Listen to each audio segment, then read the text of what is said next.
दोस्तों नमस्कार, मैं डॉक्टर वीमा गुप्ता एज ए काउंसलर आज फिर से आपके सामने उपस्थित हुई हूँ दोस्तों। तो आज हम बात करना चाहेंगे कि दोस्तों बहुत ही करंट टॉपिक लिया है मैंने।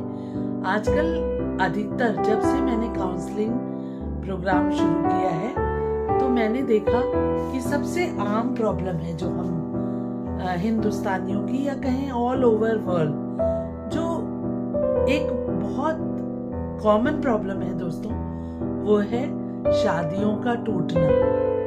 आखिर शादियां आजकल why the marriages are breaking very soon. तो दोस्तों इस पर हम चर्चा करेंगे। तो सबसे पहले मैं आपसे कहना चाहूंगी कि हम भारतीय होने के नाते सबसे पहले ये समझेंगे कि विवाह है क्या। तो विवाह दोस्तों केवल दो इंसानों का मिलन नहीं है दोस्तों, ये दो परिवारों का मिलन है। बैठ के सोच समझ के एक दूसरे की से बात करके हम ये दो परिवारों का मिलन होता है। 7 जन्मों, हिंदू रीति रिवाज की बात करें तो 7 जन्मों तक चलने वाला ये हमारा संबंध होता है दोस्तों। तो आखिर जो हम विवाह की बात करें तो वो दो व्यक्तियों के मन का मिलन होता है दोस्तों। दो व्यक्तियों का एक ऐसे रास्ते पे चलने की शुरुआत होती है जिसमें धर्म, अर्थ, काम और मोक्ष सब कुछ होता है दोस्तों। तो आखिर हम इतने सालों से इस विवाह के बंधन में, हमने इसे बंधन क्यों कहा है दोस्तों? इसमें हमने ये तो नहीं कहा कि ये किसी महिला के लिए बंधन है। विवाह को ही एक बंधन कहा है दोस्तों, क्योंकि ये एक समाज की बनाई हुई ऐसी रीति है जो समाज को बनाए रखने में हमारा सहयोग करती है दोस्तों। दो लोगों का ऐसा मिलन है जो अपने जीवन के रास्ते पर चलते हुए सभी अपनी जिम्मेदारियों को पूरा करते हुए एक सफल जीवन को यापन करने की उम्मीद के साथ ये विवाह बंधन में हम प्रवेश करते हैं दोस्तों। कहीं इसे भगवान के सामने एक दूसरे से के साथ खाई हुई कसम की तरह माना जाता है। तो दोस्तों हर धर्म में हमारा भारत एक धर्मनिरपेक्ष राज्य है दोस्तों। हमारा भारत धर्मनिरपेक्ष राष्ट्र है, इसमें सभी धर्मों के लोग रहते हैं, लेकिन विवाह की बात हर धर्म में होती है दोस्तों। तो फिर ऐसा क्या हो गया कि ये परिवार टूटते जा रहे हैं, बिखरते जा रहे हैं? विवाह के बंधन में हम बंधना ही नहीं चाहते दोस्तों, या विवाह के बंधन में बंधने के बाद भी विवाह नामक जो संस्था है वो दिन पर दिन टूटती जा रही है दोस्तों। ये एक सामाजिक ही नहीं, भावनात्मक एवं मानसिक संकट भी है दोस्तों। तो दोस्तों आखिर कारण क्या है? आज हम अपने इस वीडियो में इस बात पर चर्चा करेंगे कि कारण क्या है कि बहुत ही जल्दी या बहुत अधिक मात्रा में, बहुत अधिक तादाद में विवाह नामक संस्था टूटती जा रही है, बिखरती जा रही है। तो दोस्तों सबसे पहले मैं बात करना चाहूंगी कम्युनिकेशन गैप की। दोस्तों कम्युनिकेशन गैप आ जाता है जबकि सुना ही नहीं जाता है किसी की भावनाओं को। कहीं कहीं पे भावनाओं को प्रदर्शित ही नहीं किया जाता है। अपनी भावनाओं को शुरू से ग्रूमिंग ऐसी मिली होती है। परिवार में रहते हुए बचपन से ये सिखाया जाता है कि आपको चुप रहना है, आपको अपनी भावनाओं को कंट्रोल करना है, आपकी ड्यूटी केवल परिवार की जिम्मेदारियों को पूरा करना है। बहस नहीं करना है। तो दोस्तों, आखिर हमें जब अपने भावनाओं को दबाने की सीख मिली होती है तो दोस्तों हम चुप रहते हैं, या हम ये मान लेते हैं कि विवाह में तो ऐसा होता ही है, या मैं चुप रहूंगी सब ठीक हो जाएगा, या मैं चुप रहूंगा सब ठीक हो जाएगा। तो दोस्तों, रिलेशंस चुप रहने से नहीं बनते हैं दोस्तों। संवाद खत्म हो जाता है जहां, वहां रिश्ते टूटने शुरू हो जाते हैं। तो सबसे ज्यादा है जरूरत विवाह को बचाने के लिए कम्युनिकेशन की दोस्तों, दो तरफा कम्युनिकेशन। पति और पत्नी एक रथ के दो पहिए की तरह काम करते हैं दोस्तों। दोनों को बराबरी का हक है अपनी भावनाओं को प्रदर्शित करने का। तो दोस्तों, जब हम विवाह नामक संस्था में कम्युनिकेशन गैप नहीं आने देते हैं, अपने विचारों को रखते हैं, दूसरे के विचारों को, मतलब अपने पार्टनर के विचारों को भी समझते हैं, सुनते हैं, तब ये विवाह नामक संस्था सुचारू रूप से चलती है। अब दोस्तों हम बात करेंगे दूसरे पॉइंट पे, अनस्पोकन पेन। अनस्पोकन पेन क्या है दोस्तों? एक ऐसा दर्द जिसका बखान, ये कम्युनिकेशन से ही रिलेट करता है दोस्तों। कम्युनिकेशन गैप की बात कर रही थी जो मैं। जब अनस्पोकन पेन मन में भरा रहता है, ये कह देते हैं अक्सर हम, कह के क्या फायदा। पत्नी अपनी पति से कह देती है कि मेरा कहने का कोई फायदा नहीं होगा, कोई सॉल्यूशन नहीं निकलेगा दोस्तों। तो ये मान लेना कि कहने का कोई फायदा ही नहीं है। इससे दर्द आप बार बार अपने मन में दबाते रहते हैं। तो कहने का फायदा नहीं है दोस्तों, ये मान लेना पूर्णतः सत्य नहीं है दोस्तों।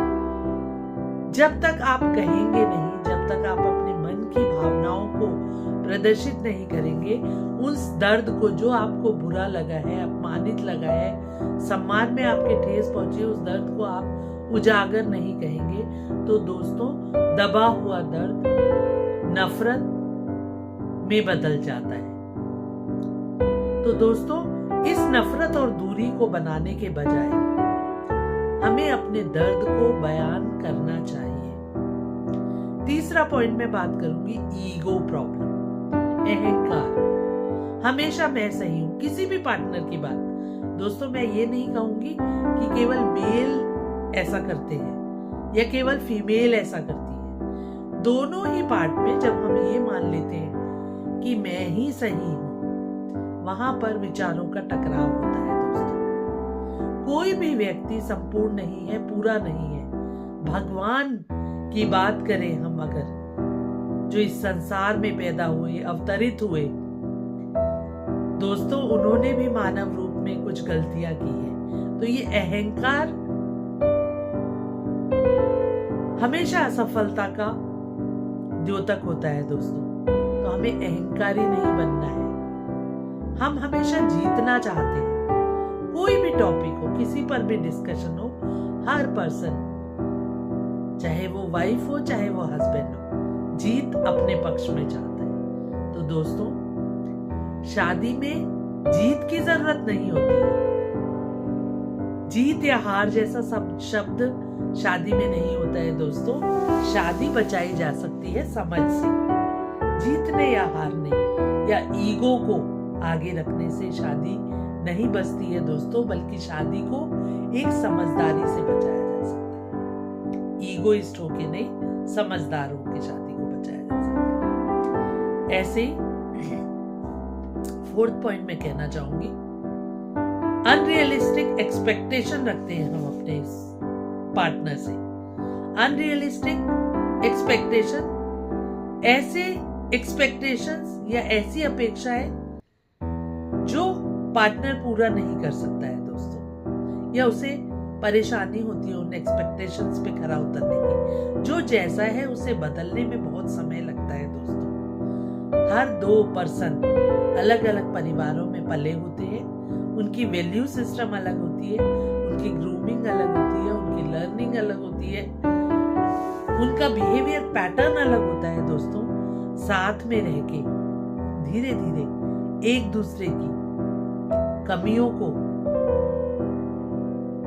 एक्सेप्ट करते हुए, बल्कि ऐसा एक्सपेक्टेशन ना रखें दोस्तों जो अनरियलिस्टिक हो। फिल्म में अनरियलिस्टिक एक्सपेक्टेशन में खरा उतर सकता है पार्टनर दोस्तों, रियल लाइफ में नहीं। फिल्मी लव को ना नकल करें। जो फिल्मी लव होता है दोस्तों वो केवल पर्दे में होता है, रियल में ऐसा कुछ नहीं होता दोस्तों।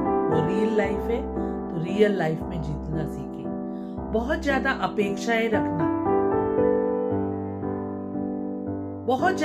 अपेक्षाएं रखना भी सही नहीं होता है दोस्तों, क्योंकि सभी लोगों की क्षमता अलग अलग है। तुलना ना करें। अनरियलिस्टिक है दोस्तों तुलना करना। कोई दो पर्सन एक से नहीं हो सकते। हमेशा अपनी पत्नी या अपने पति की तुलना दूसरे लोगों से करके उसे नीचा दिखाना, इससे भी विवाह संस्था को कमजोर बनाया जाता है दोस्तों। इससे शक्ति कम होती है दोस्तों। हम अपने आप को पावरलेस, शक्ति कम का मतलब है पावरलेस फील करते हैं। हम उसकी पार्टनर की अपेक्षाओं पे खरा उतरने के लिए ऐसे कार्य करने लगते हैं जिससे कि हमें लगता है हम नहीं कर पा रहे तो हम पावरलेस हो गए दोस्तों। ऐसा हमें नहीं करना है दोस्तों। अब बात आती है भावनात्मक सुरक्षा की। तो दोस्तों भावनात्मक सुरक्षा से क्या मायने हैं? इसका मतलब है आप दूसरों की फीलिंग्स को रिस्पेक्ट करें। हमेशा चार लोगों के बीच में उसकी मजाक ना उड़ाएं। भावनाओं को हल्के में लेना। कोई अपनी भावनाओं को प्रदर्शित करता है दोस्तों तो उसको लाइटली लेना। वो उसकी भावनाएं हैं दोस्तों, वो उसके विचार हैं। उनकी मजाक उड़ाना या उनको हल्के में लेना या जज करना, ये सब अच्छी बात नहीं होती है दोस्तों। जब भावनाएं सुरक्षित नहीं होती है तो दोस्तों रिश्ता टूटता है, बना नहीं रहता है दोस्तों। तो भावनात्मक सुरक्षा एक दूसरे के रहते हुए, भावनात्मक सुरक्षित हूं मैं, ऐसा अपने पार्टनर के साथ रहते हुए आपको फील आनी चाहिए। तभी विवाह नामक संस्था मजबूत बनती है दोस्तों। अब बात आती है 6 पॉइंट की कि मोबाइल ने रिश्तों की जगह ले ली है दोस्तों। सोशल मीडिया या मोबाइल जिसकी बात कर रही हूं मैं, हम साथ साथ रहते हुए भी दूर हो जाते हैं रिश्तों में दोस्तों। आपने कई मीम्स या कई ऐसी रील्स देखी होंगी जिसमें ये बनाया जाता है कि 4 लोग बैठे या 10 लोग बैठे, सब अपने मोबाइल्स में बिजी हैं दोस्तों, या सोशल मीडिया में इतना खो जाते हैं कि बच्चा क्या कह रहा है या पत्नी क्या कह रही है उस बात से ही केवल सुन रहे होते हैं, उसे दिमाग से या ध्यान से नहीं सुन रहे होते हैं दोस्तों। हम अपने समय सोशल मीडिया को दे देते हैं या मोबाइल को दे देते हैं। अपना सारा प्यार हम वहीं उड़ेल देते हैं दोस्तों।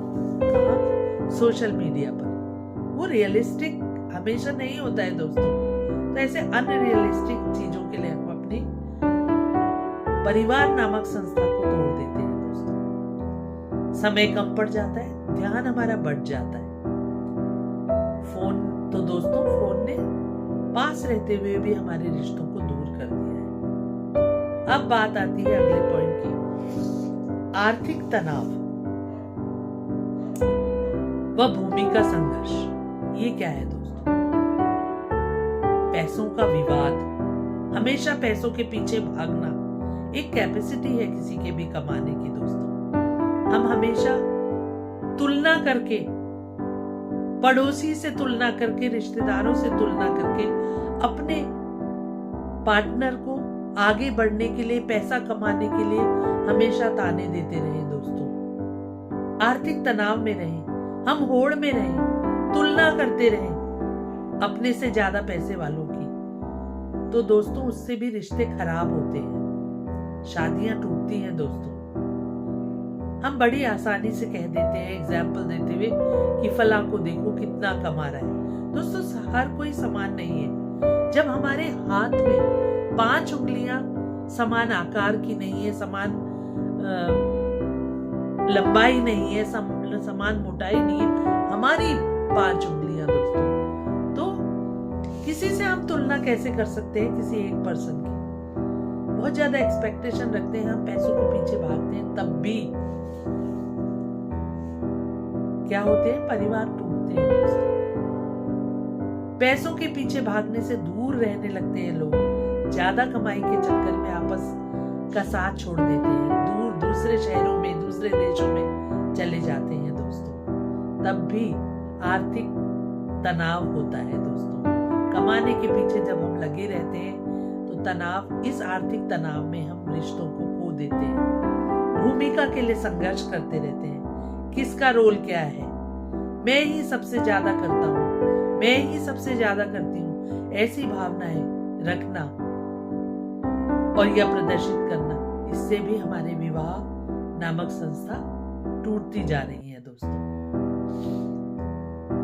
अब बात आती है नेक्स्ट पॉइंट की, मायका, ससुराल या अन्य लोग, आस पड़ोस के लोग या कोई भी अन्य लोग जब हमारे संबंधों में हस्तक्षेप करते हैं। एक सीमा होनी चाहिए दोस्तों।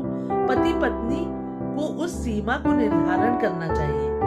निर्धारित करते हुए उन्हें ये सोचना चाहिए कि हर बात में दूसरों का हस्तक्षेप, जिसे हम अपना मानते हैं दोस्तों, मायका ससुराल अपनी जगह होता है।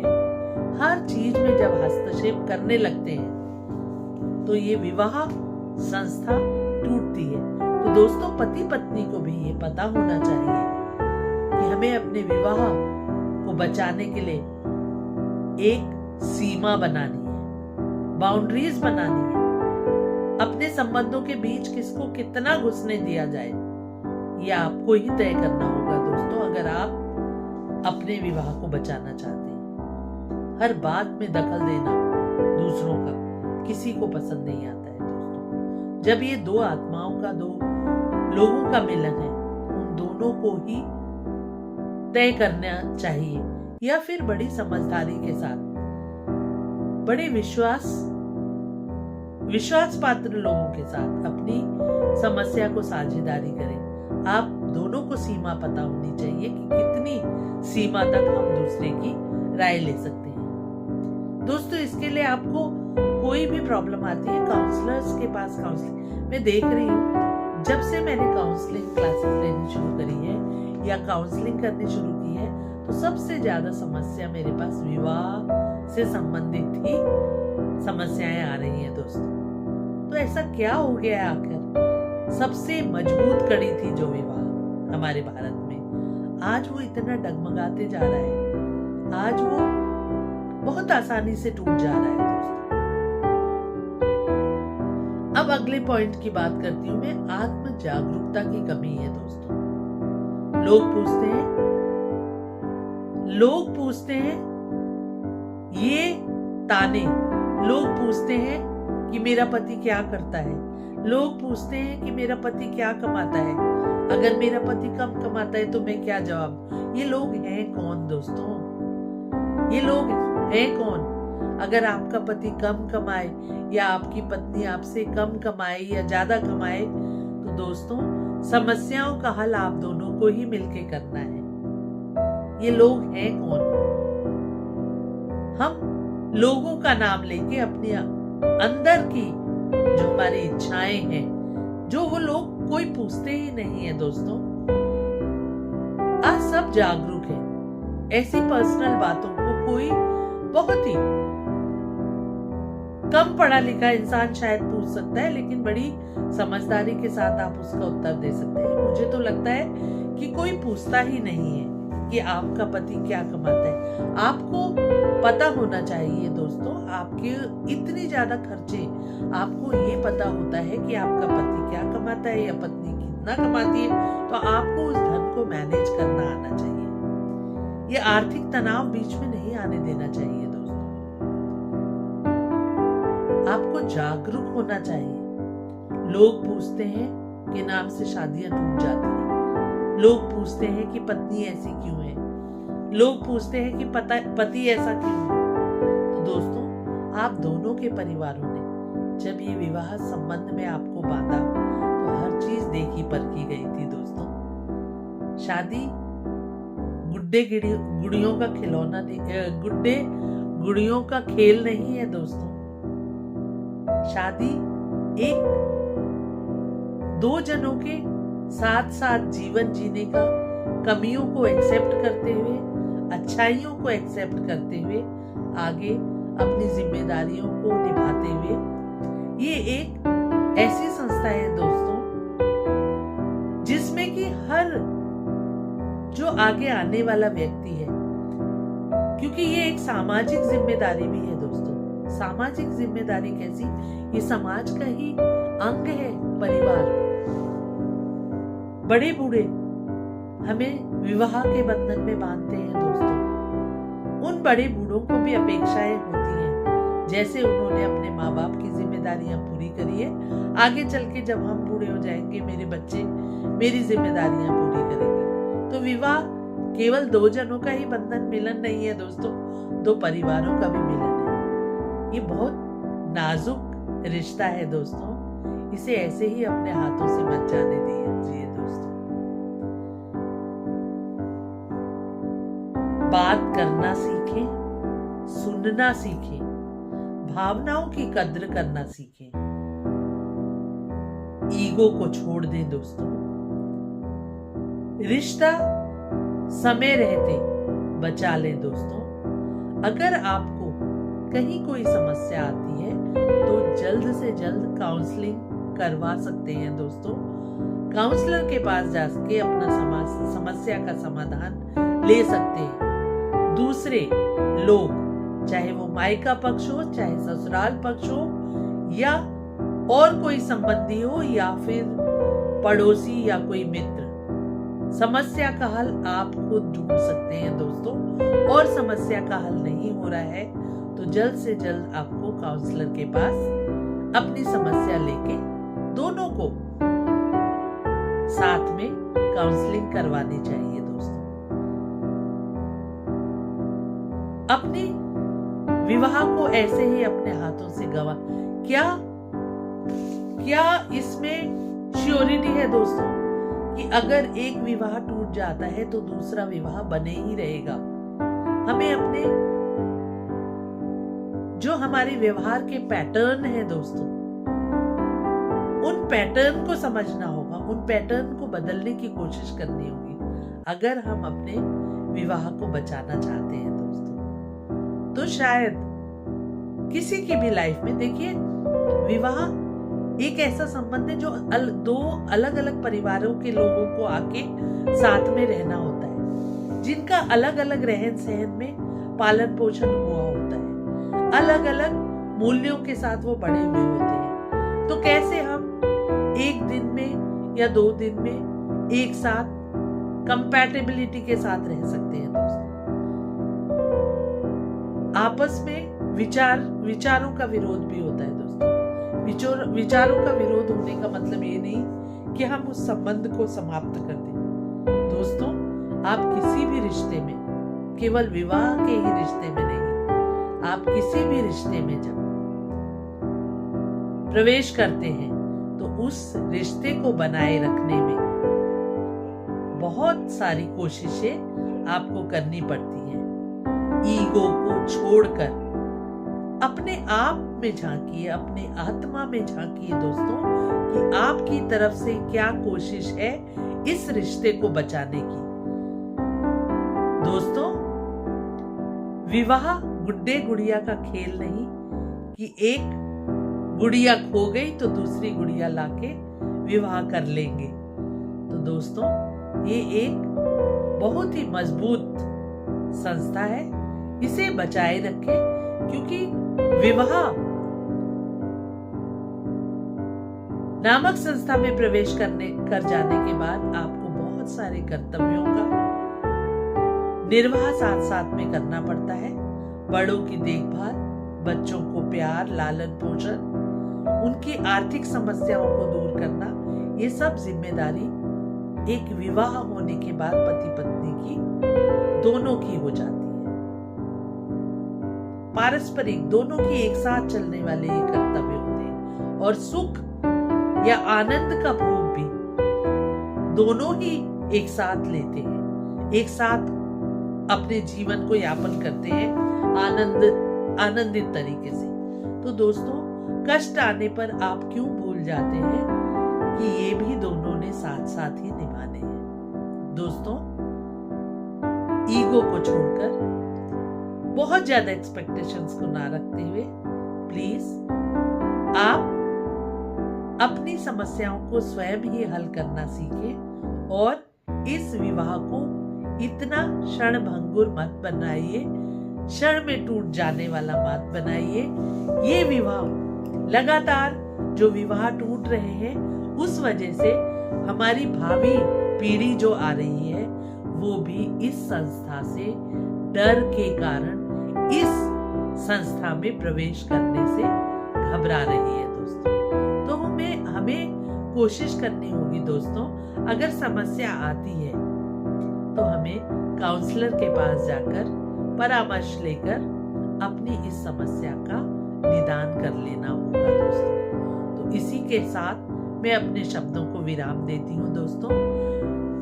अपने नेक्स्ट वीडियो में एक नया टॉपिक लेके दोस्तों, अब क्योंकि मैं लगातार देख रही हूँ कि विवाह या मैरिजेस में बहुत सारी प्रॉब्लम्स आ रही है, तो थोड़े दिनों तक मुझे लगता है जो प्रॉब्लम्स मेरे सामने आ रही हैं, मेरे सामने लोग लेके आ रहे हैं मेरे सामने मैरिज से रिलेटेड, उन टॉपिक्स को मैं थोड़े दिन तक लेना चाहूंगी। तो दोस्तों, इसी के साथ मैं अपने शब्दों को विराम देती हूँ और अगले वीडियो में इसी तरह का कोई इंपॉर्टेंट टॉपिक लेके आऊंगी। दोस्तों, अगर मेरी वीडियो आपको लगातार पसंद आ रही है तो प्लीज मेरे चैनल को सब्सक्राइब करना ना भूलें और लाइक और शेयर भी जरूर करें। दोस्तों, आपसे विदा लेती हूँ, डॉक्टर वीमा गुप्ता। अगले वीडियो में फिर से आपके साथ या आपसे रूबरू हूँ।